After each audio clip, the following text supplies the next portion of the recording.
দুনিয়াতে যত অদ্ভুত অদ্ভুত প্রশ্ন সব আপনি মুসা আলাহিস সাল্লামের মাথা থেকে পাবেন। বিভিন্ন বিষয়ে আল্লাহরে প্রশ্ন করতেন। সাইয়েদনা মুসা আলাহিস সাল্লাম আল্লাহরে বললেন, আল্লাহ আপনি আমার এমন একটা জিকির শিখাইয়া দেন যে জিকিরটার শব্দ আপনি আর আমি ছাড়া কেউ জানবে না। দিনে রাতে সব সময় এই জিকির আমি করব, আপনারে ডাকবো, কিন্তু শর্ত হলো এই জিকিরটা জানবে শুধু আপনি আর জানবো শুধু আমি। আল্লাহ বললেন, মুসা পড়ো লা ইলাহা ইল্লাল্লাহ। মুসা আলাইহিস সালাম কয়, মাবুদ এটা তো জাতীয় জিকির, সবাই জানে। আমি তো চাইছি এক্সেলেন্ট একটা জিকির, কারো কাছে নাই, শুধু আমি জানবো আর আমি পড়বো।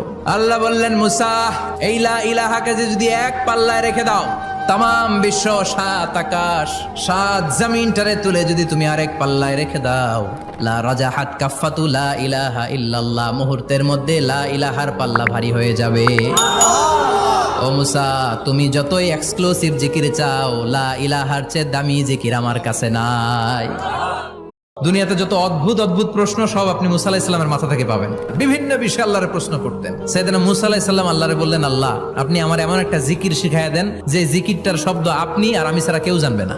দিনে রাতে সব সময় এই জিকির আমি করব, আপনারে ডাকবো, কিন্তু শর্ত হলো এই জিকিরটা জানবে শুধু আপনি আর জানবো শুধু আমি।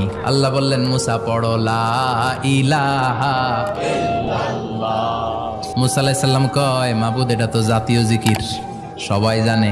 আমি তো চাইছি এক্সেলেন্ট একটা জিকির, কারো কাছে নাই, শুধু আমি জানবো আর আমি পড়বো।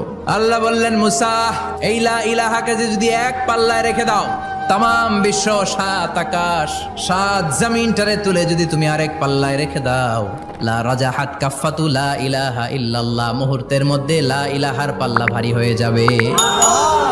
ও মুসা, তুমি যতই এক্সক্লুসিভ জিকির চাও, লা ইলাহার চেয়ে দামি জিকির আমার কাছে নাই।